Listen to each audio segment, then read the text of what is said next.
Of lately, smartphone makers have launched more mid-range smartphones than premium and budget ones combined. So it will not be wrong to say that the mid-range segment is the new battlefield for smartphone brands in India's price-conscious mobile phone market. Fresh in the segment is the OnePlus Nord CE2, which is the successor to the Nord CE, which was launched back in 2021.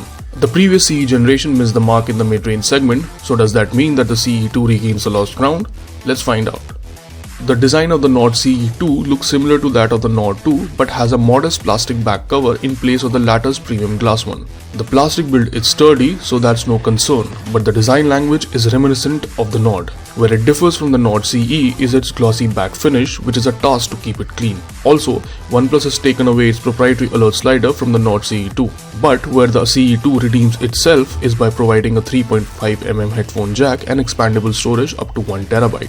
And just like the previous Nord CE, the CE2 also sports a 6.43-inch AMOLED display, which is crisp and sharp with nice viewing angles. The phone is also HDR certified, which means you'll be able to stream HDR content on Netflix and YouTube. Overall, you'd enjoy watching movies, shows, scrolling through social media on the OnePlus Nord CE2. The addition of a 90Hz refresh rate makes the whole experience smoother, and you also get an option to switch back to 60Hz, which will bring up the battery life by a bit.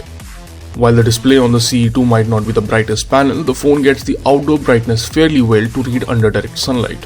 This time around, the Nord CE2 is packing MediaTek's Dimensity 900 SoC, which is then paired with 8GB of RAM and 128GB of storage. Dimensity 900 is a capable chipset that performs well when it comes to day-to-day tasks, such as opening multiple apps at once, switching between them, and playing a few games. We did not feel any lag or jitteriness during our gaming time.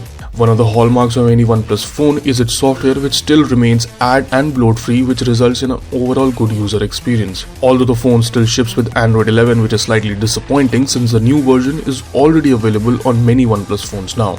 Coming to the cameras, you get a triple camera setup with 64MP primary lens with 8MP ultra wide and 2MP macro. On paper, things look good. In ample lighting conditions, the photo come out great with detailed objects and overall colors being accurate. As expected, the ultra wide performance is not up to the mark as it struggles with detail even in daylight and images turn out soft. The macro sensor lets you focus on close-up objects, but it's so low resolution that we didn't love any of the shots it produced. Around the front, you get a 16MP selfie which produces decent shots. Coming to the battery life, the 4500 mAh battery pack can last comfortably enough for a day's use.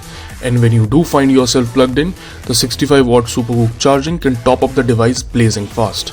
The OnePlus Nord CE2 is a lot more improved than its predecessor in areas such as performance, fast charging and expandable storage. Although there are places where it cut corners such as in design and poor cameras. And an asking price of 24,999 is hard to justify when you have the likes of Realme and Xiaomi with much more price to performance ratio.